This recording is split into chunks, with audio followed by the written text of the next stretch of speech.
اللہ رب العزت نے ہر امت اور قوم کو کسی فتنہ اور آزمائش میں ہمیشہ مبتلا کیا ہے، جس کی خبر پیغمبروں نے اپنی اقوام کو دی ہے۔ امت محمدیہ کے لیے ایک بڑی آزمائش وحشی اور درندہ صفت قوم کے خروج کی شکل میں لکھ دی گئی ہے، جس کے وقوع پذیر ہونے میں کوئی شک نہیں۔ آخری نبی محمد صلی اللہ علیہ وسلم نے احادیث مبارکہ میں اس فتنے کی خبر نہایت ہی وضاحت کے ساتھ دی ہے۔ اس وحشی قوم کا نام یاجوج ماجوج ہے۔ یہ وہ قوم ہے جس کی پیشن گوئی نہ صرف نبی صلی اللہ علیہ وسلم نے کی، بلکہ توریت و انجیل میں بھی اس قوم کا ذکر ملتا ہے، جسے گوگ اینڈ میگوگ کہا گیا ہے۔ دراصل یاجوج ماجوج حضرت نوح علیہ السلام کے تیسرے بیٹے یافس کی اولاد میں سے ہیں۔ یہ لوگ شمالی مشرقی ایشیا میں زندگی بسر کیا کرتے تھے اور اپنے ارد گرد کے علاقوں پر ہمیشہ وحشیانہ حملہ کیا کرتے تھے۔ ان کی آبادی چین سے مغرب میں ترکستان تک پھیلی ہوئی تھی۔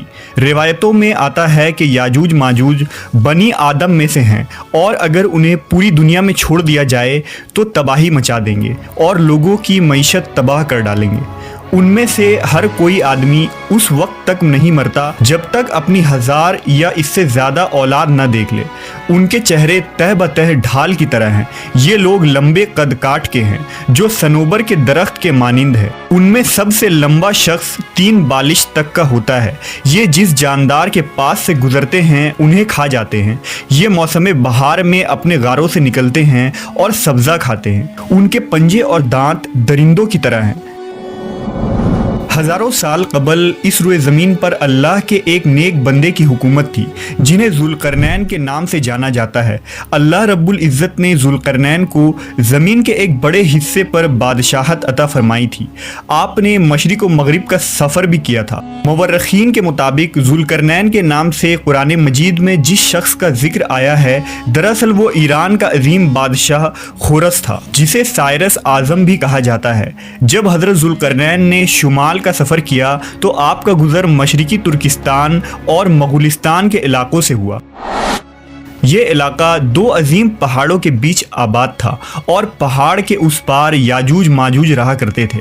ان لوگوں نے ذوالقرنین سے یاجوج ماجوج کے فتنے کی شکایت کی اور کہا کہ یہ قوم بار بار ان علاقوں میں حملہ کر کے فساد پھیلاتے ہیں۔ لہٰذا حضرت ذوالقرنین نے اس سرکش قوم کی یلغار سے حفاظت کے خاطر ان پہاڑوں کے درمیان ایک مضبوط دیوار تعمیر کروائی، جو لوہے اور پگھلے ہوئے تانبے سے بنائی گئی تھی۔